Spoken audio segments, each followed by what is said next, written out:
What if there were 5 techniques that if you implemented them, you'd see an immediate improvement in your dating life, in the amount of women you were meeting, in the amount of dates you were going on, the women that were attracted to you?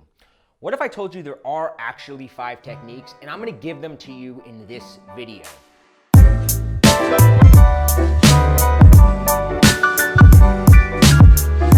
Hi, my name's Bobby Rio, and recently I was talking to one of my coaching clients, and he said to me, Bobby, I just need to get back out there. I need to start doing better. Just give me a few things I can do that I'll see success quickly with. And I started to go into some mindsets and some attitudes because I really believe that mindset and attitude is the foundation of it all. But he says, no, I know all that. I just want things I can go out, practice, and see an improvement. He's like, I just need to see some improvement. And it got me thinking, and I gave him the 5 techniques I'm going to give you. And about a week later, I did a session with him, and he was like, holy crap, I can't believe how well this stuff worked. So I want to tell you exactly what I told him. These are 5 techniques that if you start using them, you will see a difference, right? They are techniques that work. And they're things that anybody can try out. You can try them all out immediately, and you can have a lot of fun with them. So what are they? Well, technique number 1 is something that I learned years ago, and it's called an opinion opener.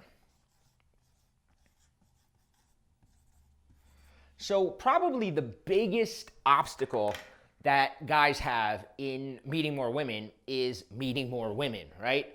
They walk around and they go, oh, that girl's pretty, that woman I'd like to talk to, but they never do anything, right? They sit in their head, they go, well, what do I say? How do I start a conversation? Whether you're out at a bar, whether you're at a party, whether you're just sitting in class next to a girl or sitting at work next to a coworker, and you're like, how do I spark up a conversation? Well, something that I learned years ago was using what I call an opinion opener. You may have heard of this. If you haven't, you will thank me, because this is the easiest way to start a conversation. An opinion opener is where you simply use a woman, her opinion, to start the conversation. So maybe you're out at a bar and a woman walks by and you're talking to your friend and you say, hey, hold on, I need a girl's opinion on this. And you say, hey, can I ask you something? I need a woman's opinion. And then you ask her a question, right? Now, the question could be anything in the world, right? But it tends to be best if it's something related to something that you're talking about, right? So an example is, I was having a conversation with my friend recently, and my friend was on a dating site. He had met a girl, and she had been kind of just texting him a lot, and he wasn't really interested. And he wanted to kind of end it, but he didn't want to come across as a dick and say, hey, listen, I'm really not into you. So we're talking, and a girl stands there, and I say, hey, we need a girl's opinion on this. My friend is trying to end this relationship with a girl, and he wants to let her down easy. What's the best way to do it? And of course, it was an innocent question. The girl starts talking.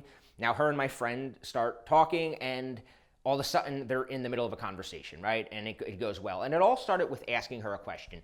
That question could be anything. I remember years ago when I learned this technique, I was nervous as hell to start conversations. And I was out one night, and somebody mistook me as a drug dealer for whatever reason.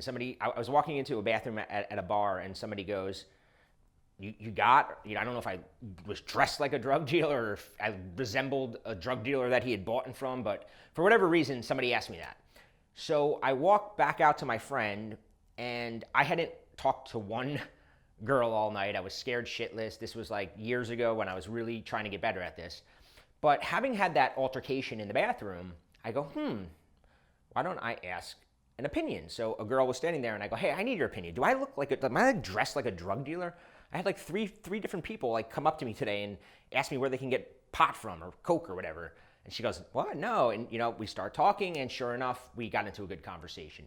So an opinion opener is just anything that you can do to indirectly start a conversation. It doesn't have to be at a bar. You could be walking down the street. I mean, asking directions technically is an opinion opener, but the best kind of opinion openers are ones that really require an opinion, because women love to give their opinion on something. So asking, what's the best way to let a girl down, asking, the classic, I have an opinion. Me and my friend are having an argument here. Who lies more, men or women? And then she'll give her opinion. Those are great, subtle ways. You will not believe how many conversations you can start if you take advantage of opinion openers. Now, the second one kind of ties into opinion openers, and it's called a time constraint.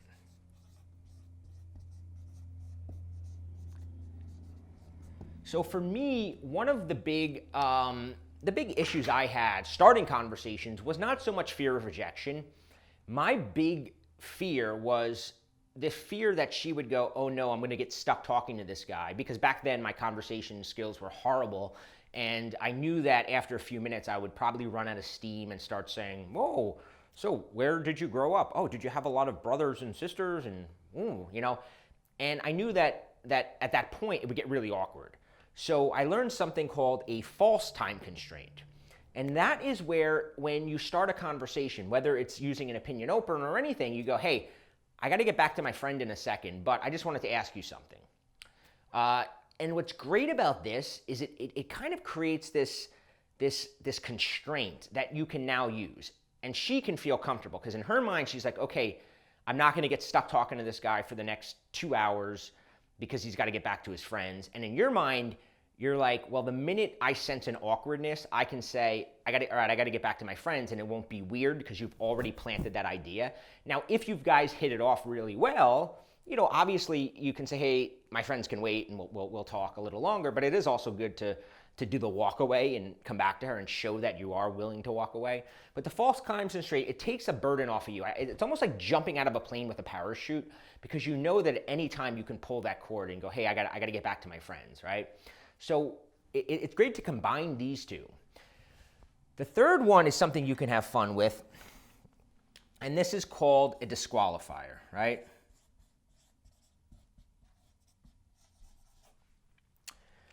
So let's say you start talking to a woman. Maybe you used the opinion opener, you used a time constraint, and now you use something like a disqualifier because, of course, a lot of guys get really nervous and they think, well, if if I'm showing too much interest, she's going to kind of back off. So what you do early on is you create this uncertainty, right? Because you are going to be showing interest. The fact that you're talking and flirting and to create attraction, you do need to express interest. But then you confuse her a little bit with a disqualifier, right? And a disqualifier could be like, hey, you're a really cool girl.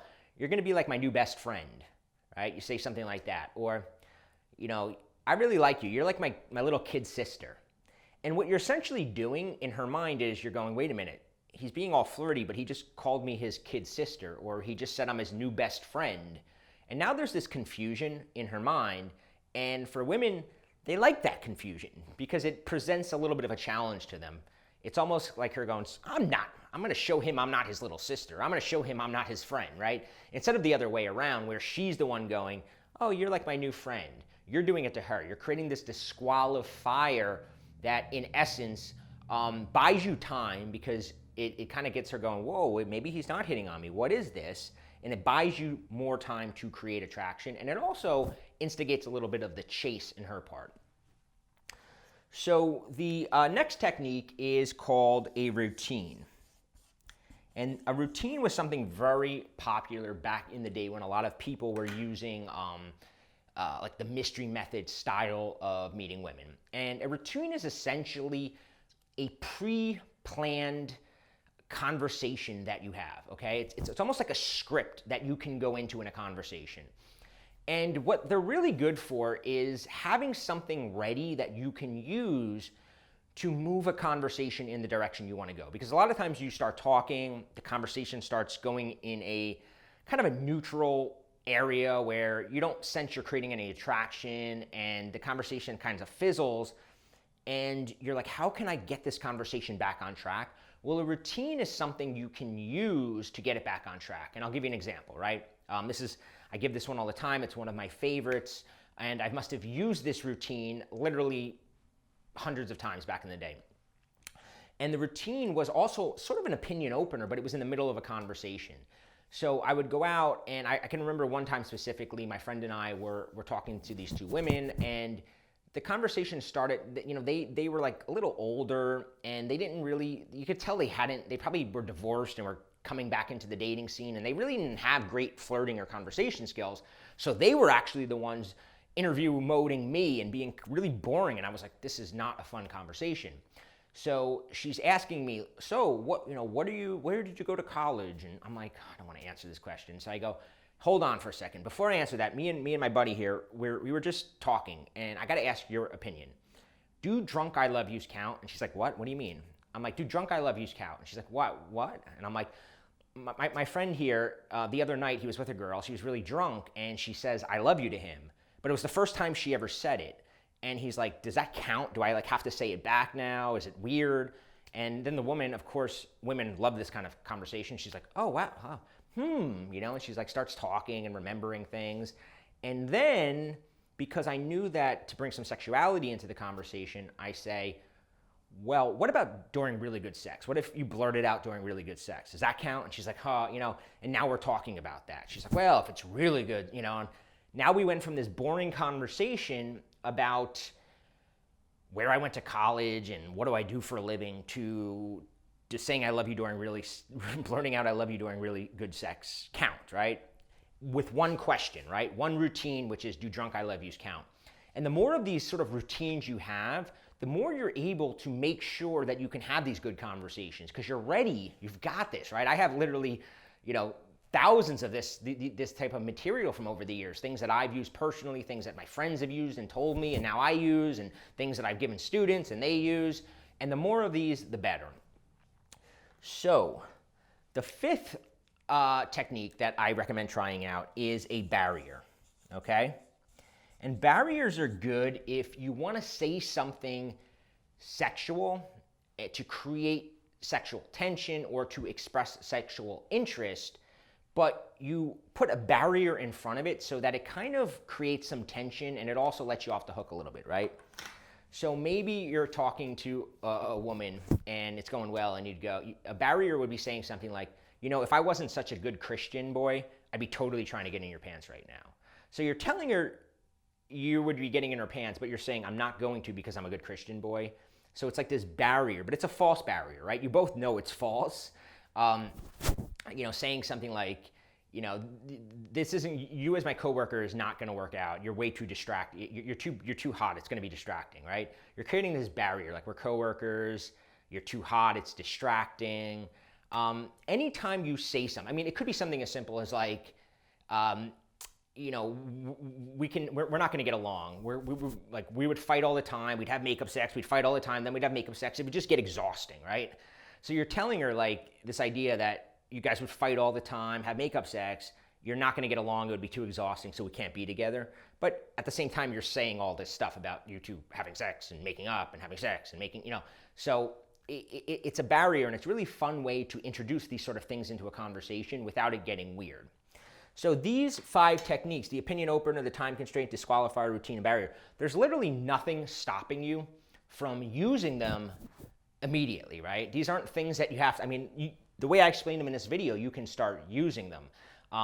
Having the right mindset, putting high value on yourself, being confident, all that stuff is super important, but all of this kind of is almost like a cheat sheet, right? It's almost like a way around that because by having a opinion opener, you can appear confident starting a conversation because you're not going in there going, hey, my name is Bobby and I saw you from across the room and wanted to talk to you, and you're nervous saying it.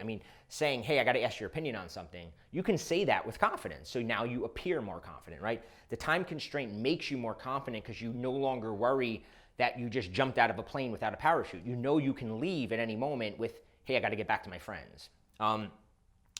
Disqualify. You can also use a time constraint when you're asking a girl out on a date. If you're kind of nervous, you can be, hey, listen, I only have like an hour on Tuesday, but it would be great to have a beer before I get to wherever I'm going. Because now that time constraint allows her to go, okay, we can meet up, and if it doesn't go well, it's only an hour, right? Disqualifier is really fun. Routines will change your game if you start using them. And the barriers you can have a lot of fun with. So again, if you like this stuff, subscribe to my YouTube channel, hit like on this video, leave a comment on things that you would like me to cover in future videos, And if you want a lot of conversation stuff, I have a book called Charismatic Conversation Secrets, $9. It's literally 10 years of my favorite conversation-related techniques. You can check it out on the link below, and I will see you on the next video.